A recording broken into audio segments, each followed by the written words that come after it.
Hi,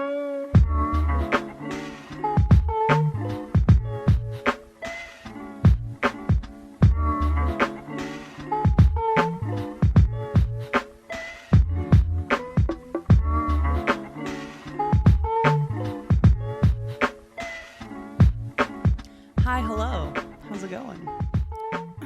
Excuse me. My voice is being all sexy. Welcome to No Eye Contact. Honey is here. You can't really see her. She's kind of hidden behind my desk poles, but she is here. She has arrived. My name is Ash. I'm a Virgo. I'm 25. I wonder what Honey's sign is. I don't know when her birthday is, but I adopted her in August. What is that, a Leo? I don't think she's a Leo. What's after Leo? I think she's way more a Virgo than a Leo. But that's not your real birthday. Hi! She's sitting up now. Hi, honey. She knew I was talking about her. Anyways, why am I talking about zodiacs, even though I talk about them every single fucking time? Well, as of fucking 2 days ago, I'm recording this on February 21st. It's Pisces season, baby. Woo! Pisces season. Let's go. I like Pisces. I like Pisces a lot. I've gotten along with almost every Pisces I've encountered.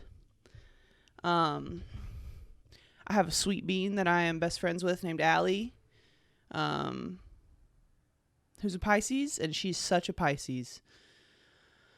Such a Pisces. But so I'm continuing my zodiac sign education, and we're moving right along. You know, we did Aquarius, and honestly, that episode was rough. It was my first time doing a zodiac sign episode.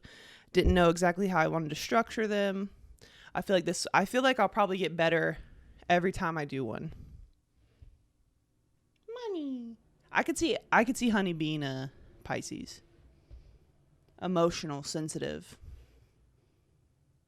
stinky. But so yeah, let's get right into fucking Pisces, brother. I'm gonna drink a little water, pour one out for my Pisces homies.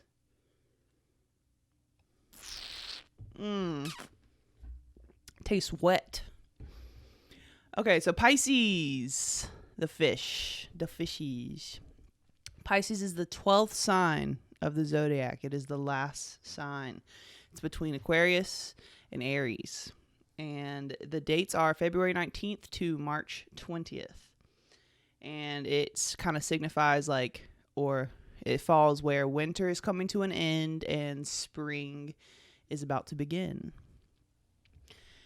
And it's represented by two fish. And this is a quote. It's symbolized by two fish swimming in opposite directions, representing the constant division of Pisces' attention between fantasy and reality.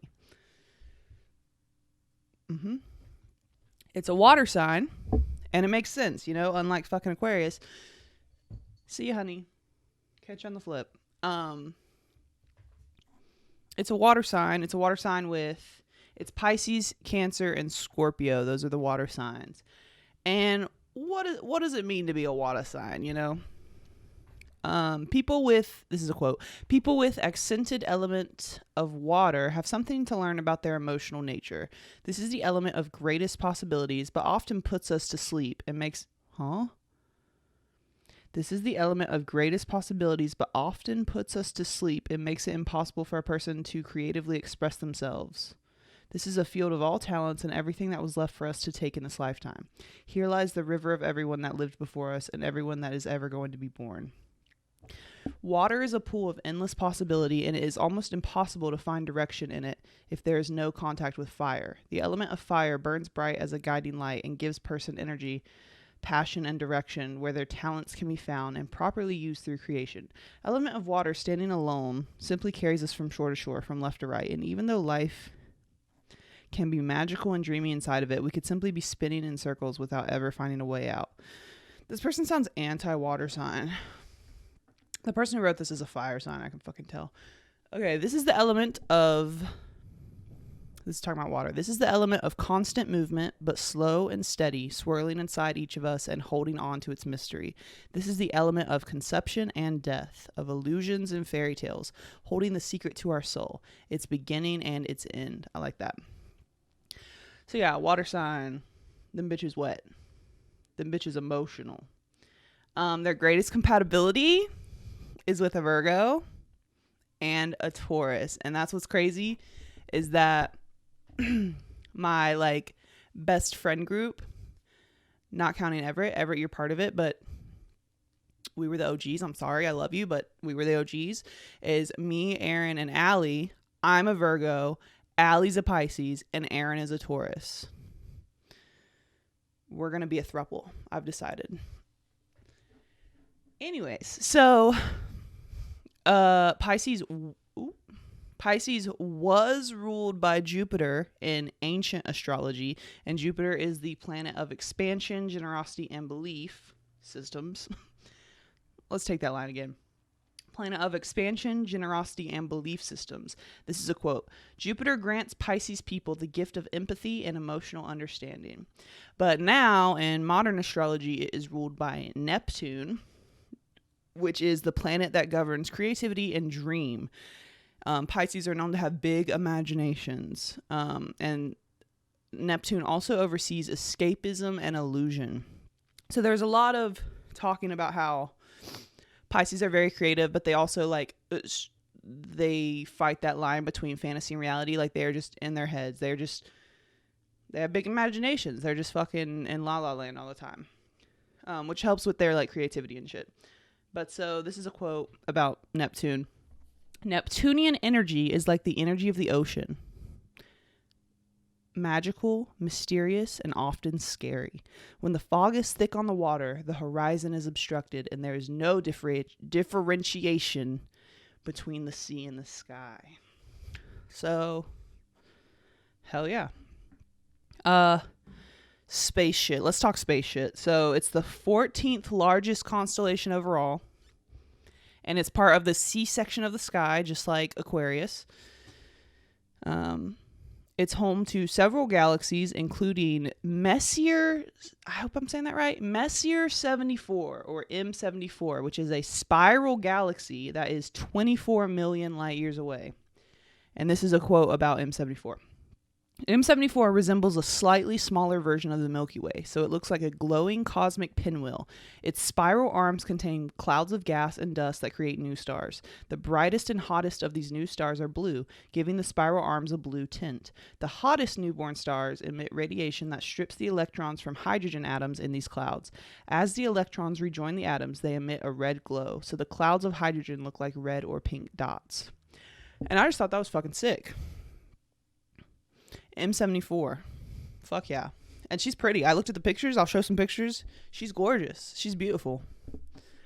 24 light years away. Wave to her. Here's some history. So Pisces is Latin for fishes. I wrote that down. Now I'm questioning it. Because fishes? Is fishes a word? Fishes is a word. Cool. Learn something new every day on this podcast. Yeah, so it's Latin for fishes. I'm going to Google what is Pisces Latin for. Because I don't trust myself. Okay, it means fish. Not fishes. Calm the fuck down. Okay, it's Latin for fish. And this is also a quote. The constellation of Pisces got its name from the Latin plural of fish. Fishes. It was recognized in Babylonian constellations of, don't know how to say this.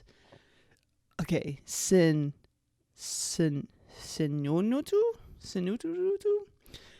It's a S with like something over it.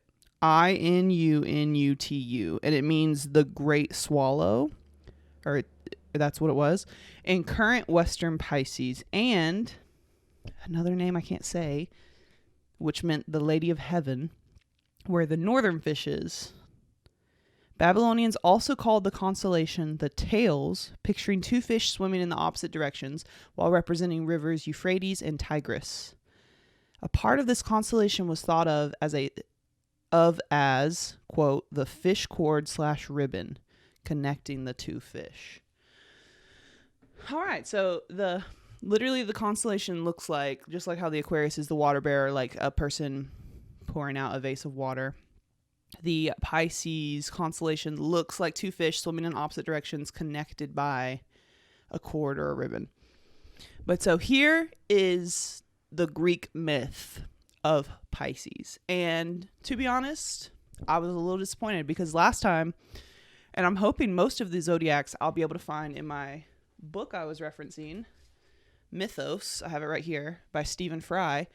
There was literally nothing about the Pisces fucking mythology in here, and that kind of pissed me off because it felt like a pretty significant story. But so here it goes. So Aphrodite, who is the goddess, I just wrote goddess of, I didn't say what. Beauty? Is it beauty? Hold on, wait. Sexual love and beauty. Got it. She fucks. Aphrodite, the goddess of sexual love and beauty. And then Eros, who is also a god of love and sex. It says, originally he was a primordial god, but in later accounts he is described as the child of Aphrodite and Ares. So, anyways, it's the story of Aphrodite and Eros running from Typhon. Typhon? It's Typhon. So I'm going to say Typhon. But so this is the only piece of this story that was like in my book a little bit. Was just like who Typhon was. So Typhon is the product of, and I don't know if you remember from the Aquarius one, Gaia and Tartarus, who are like the OGs. Gaia is Earth. Tartarus is like the caves and the depths of the Earth. So Typhon is their baby, and he is, quote, the worst and deadliest of all the monsters. And he gave us typhus, typhoid, and the deadly tropical storm, the typhoon. So he is a bad guy. He's real scary. And yeah, he is a Greek god who is just fucking horrible. And he is described as, get this, a giant with the upper body of a man, but his legs were like two big ass snakes, and his head was a collection of snake heads which constantly released a terrible scream, and he had wings. So he sounds like a damn cutie if you ask me. But I feel like he would never be able to sneak up on anyone because his snake heads would just be screaming. But so basically the other gods on Mount Olympus, the gods, they did not get along with him. I wonder why. They didn't get along with him. They like kind of treated him like an outcast. They didn't let him chill on Mount Olympus with them. And one day he got pissed about it. And he was like, you know what, bitches? I'm coming up there. I'm coming up on Mount Olympus and I'm fucking wreaking havoc. Because fuck y'all. Fuck y'all. Oh, let's pause this. I forgot to tell you what happened to me yesterday. Pause. Listen to what happened to me yesterday. So my parents this past week went to Jamaica for a week. It was great. I basically had a week-long vacation of not seeing my parents, so it was cool. I just had to keep the family dog. Anyways, when they got back from Jamaica, they got me a gift of like this apparently famous Jamaican rum, like that Jamaica's famous for, supposedly. I don't know. Apparently their taxi driver told them all this, and so then they like bought it at duty free in the airport. But so they got like a 3-pack, and they got one for my mom, one for my brother, and one for me. And it was just really cool because one, it was a gift, and it like they were saying it was like super fucking strong. Like some people, if their joints hurt, they'll rub it on their joints. Like if they have a headache, they'll rub it on the top of their head. Like it's like crazy. But so I was probably not going to drink it. I was probably going to treat it as like a decoration because it was cute, and it had like, I don't know, it kind of had like historical shit on it. Hi. So anyways, and also my parents have never given me, my parents have never given me a gift of alcohol. So I was like, whoa, this is cool. And so from there, I put it in my bag, my purse, my bag. And I went to Ingles to get gas. And then I went into Ingles to get groceries. And as I'm walking through the parking lot, my bag is not zipped up all the way.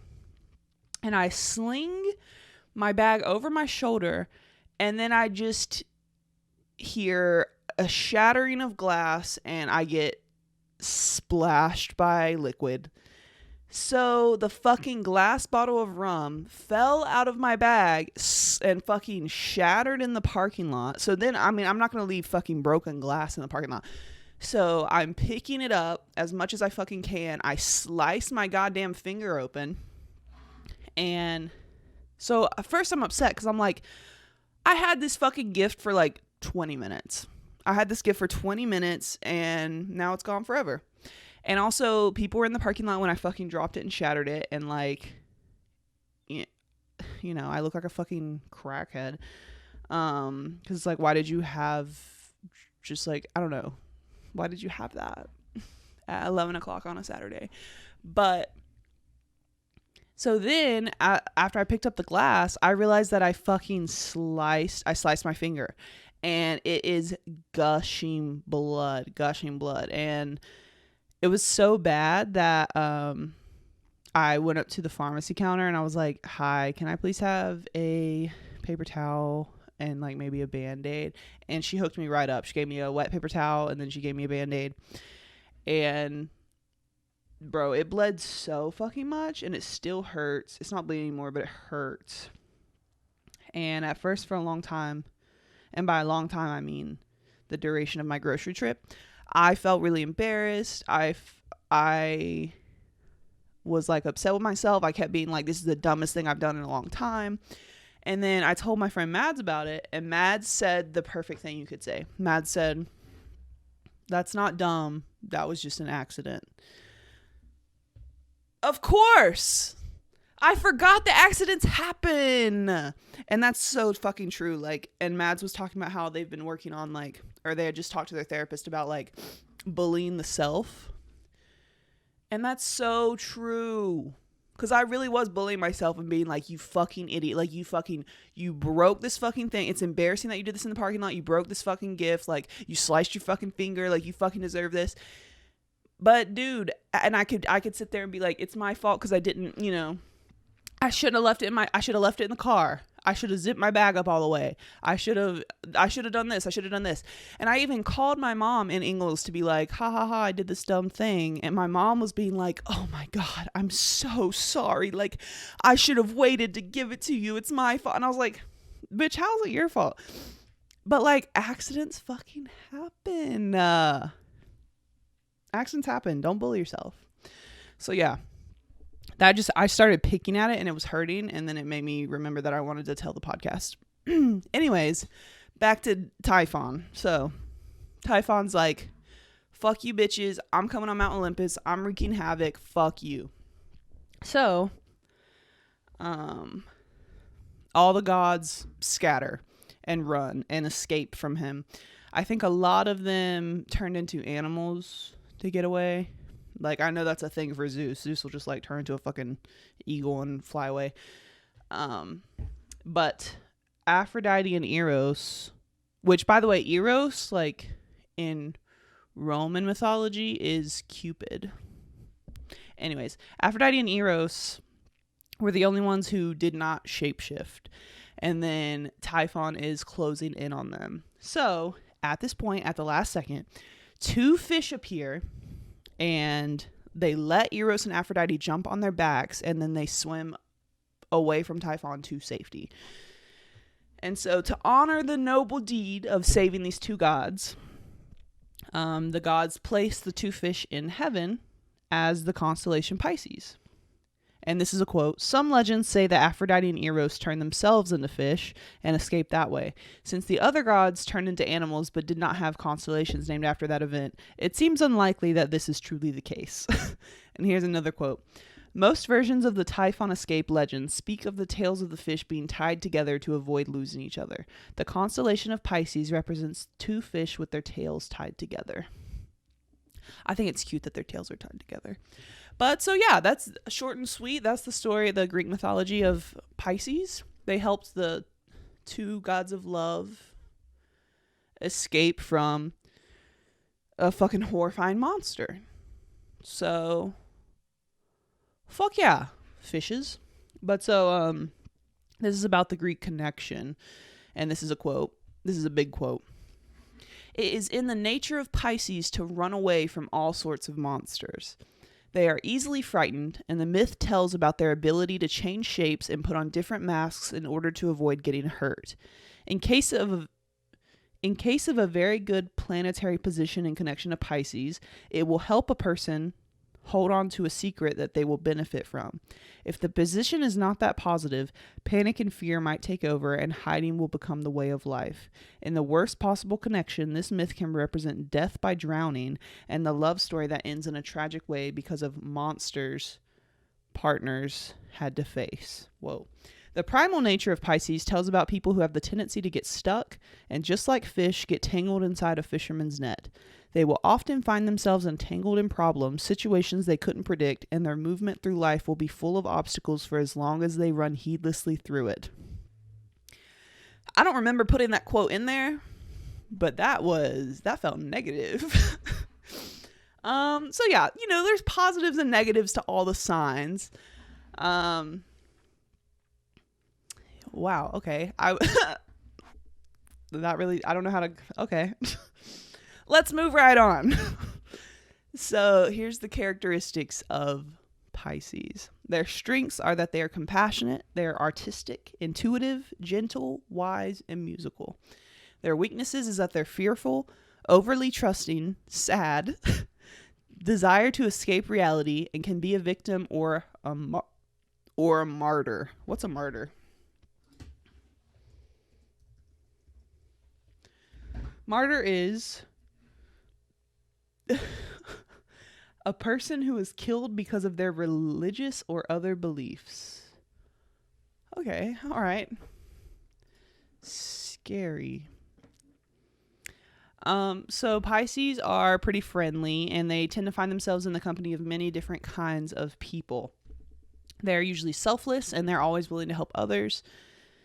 This is a quote. They're connected to art, music, and any sort of liberal expression. Every Pisces representative has a talent they need to use to feel creative and free.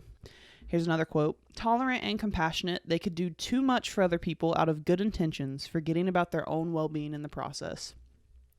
And Pisces are known to be very emotional. They feel things very deeply. They're very intuitive. All right, I have a couple of big quotes about Pisces. Okay. Pisces signs are sensitive and get along well in small groups of people.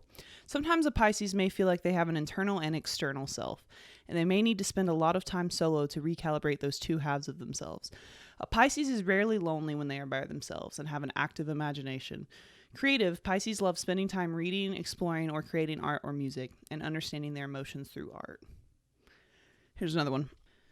Those with the Pisces sign may seem quiet, but they are incredibly strong and have a very strong sense of right and wrong.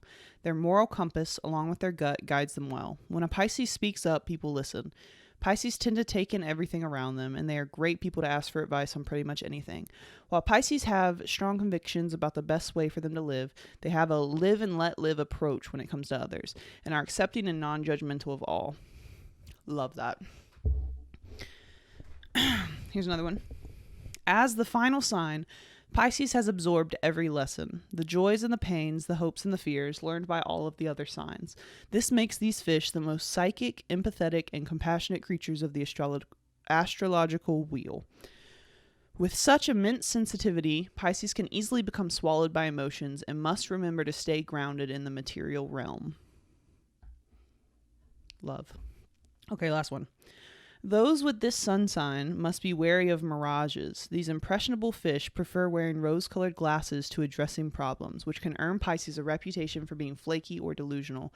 This water sign should remember that problems can't be solved by swimming away. Willful ignorance never makes conflict disappear. It only gives it the chance to grow.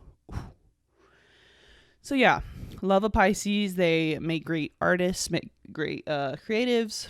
They're very kind and gentle, empathetic, sensitive, psychic, adaptable, dreamy, generous, curious, creative, naive, gullible. Last quote. Finally, Pisces is the believer of the zodiac. Pisces' opposite sign is Virgo, the skeptical editor of the zodiac. Together, these two signs are in constant conversation about expansion and contraction, faith and skepticism. They are two sides of the same mutable coin. Okay, I literally put that in because I'm a Virgo. And I'm just trying to show Allie that we are soulmates. So, and we complete each other. So, cheese. So, yeah. Pisces are little sweethearts. I mean, they're known to be very giving. And you can see that from the two fish who decided to help. You know, they didn't have to help Aphrodite and Eros. Could have just kept being fish. They weren't. Typhon wasn't coming after them. And, okay, I wonder if these bitches, I know all of this is, like, not real, but, like, in Aquarius, Ganymede, who got turned into the constellation Aquarius, and then these two fish who got turned into the constellation Pisces, like, I know that's, like, an honor, but, like, do you want to be turned to a constellation? Like, if I'm just trying to live my life, and then maybe, like, I run across a God, and then they're like, I'm gonna put you in the stars. What if you're like, I have a family, like, I don't have time to just be chilling in the stars. Like, I don't feel like you have a choice. Is it good? I don't know. They make it sound good, but anyways. So something I didn't do with Aquarius, which I wish that I did, but I'm gonna try to do with the other zodiacs, is I want to list some famous people from that zodiac sign. And I have a mix of, like, old people and modern people, historical people. So yeah, here's some famous Pisces. We've got Harriet Tubman, Elliot Page, Rihanna, Kurt Cobain, Olivia Rodrigo, Tyler the Creator, Vicky, Jack Harlow, Corbin Bleu, Johnny Knoxville, Lupita Nyong'o, Ashley Green, Dr. Seuss, Buddy Valastro, who is Cake Boss, Jordan Peele, Theo Vaughn, George Miller, who is the Mad Max Fury Road and also the Happy Feet director, and Blake Anderson of Workaholics. And there's a long list. There was a long list of famous Pisces, but this was my edited list of who I thought represented the many sides of Pisces well. And yeah, that's pretty much it. I know this was like a shorter episode. I guess the zodiac sign episodes are going to be kind of short on accident. Sorry. But yeah, I fucking love a Pisces. Allie, I love you. Your birthday's coming up in the next month, and I'm so excited. Hopefully, I'm really, really hoping we get to celebrate it together, because I have plans for your birthday. I have plans, and I'm hoping you listen to this episode because you're like, ooh, I'm a Pisces, and then you'll hear me say I have plans for your birthday, and then you'll be like, okay, fine, I'll hang out with you for my birthday, and then my plans can come to fruition. But anyways, if you listen this far, you're awesome. Thank you. I love you. If you didn't listen to this, fuck you. I fucking hate you.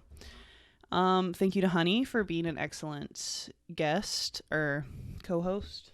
She's cleaning herself right now, so. Honey has Pisces energy. She's creative. She's sensitive. She's emotional. She's selfless. Anyways, my name is Ash. This was No Eye Contact. Thank you for watching if you did, and I'll catch you on the fucking flip, brother.